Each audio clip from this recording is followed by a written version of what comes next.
Unataka na chaja yangu? Kiasi kwanza. Ebu, na mchukue chaja yangu?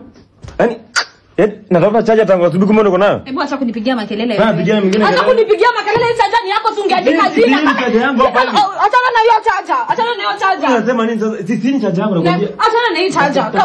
Kama chaja ni yako uandike jina. Hakuna chaja ya mtu kwa hii nyumba. Unataka kunipige? Nipige niambie mama nipige na hiyo mapua yako nono. Nipige. Mimi naenda na kasura mbaya hivi. Si ni wewe ndo sura mbaya.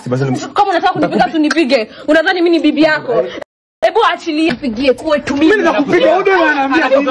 Mimi nakupiga nini? Nakupiga nini?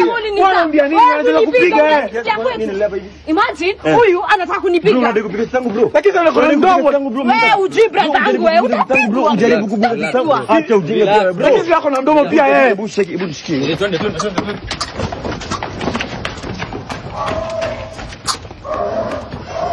Kana wewe sasa ndio mwili utaonyesha watu. Kuna mwili mwingine ama ni hii? Hebu vaa nguo. Sana nimefurahi sana. Okay. Nikolia tu Pungoma, ule tu mmoja, Isaac Nekesa. Na kwa mafanizi wangu wote nawaambia kwamba ni asanteni sana kwa kuwa mmenisupport. Nimepata kazi ya car market ambayo tutakuwa tunauza magari. Mimi ndio nitakuwa kama brand ambassador wao. Ambassador.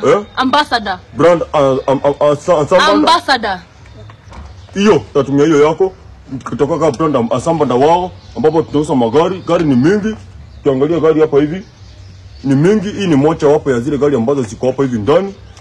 Zingine zimetoka zimeenda T-break. Zimeuzwa zote. Zimeuzwa? Oh, zimeenda half time na mimi nitakuwa kama permanent wao wa hapa hivi car market. Iko ndani, hiyo iko ndani hiyo. Iko sawa? Iko sawa hiyo. Wapungoma. So na ndio tumesema tumefanya tutatenga Mungu alilela hebu saitoki hatu ulichotoka nacho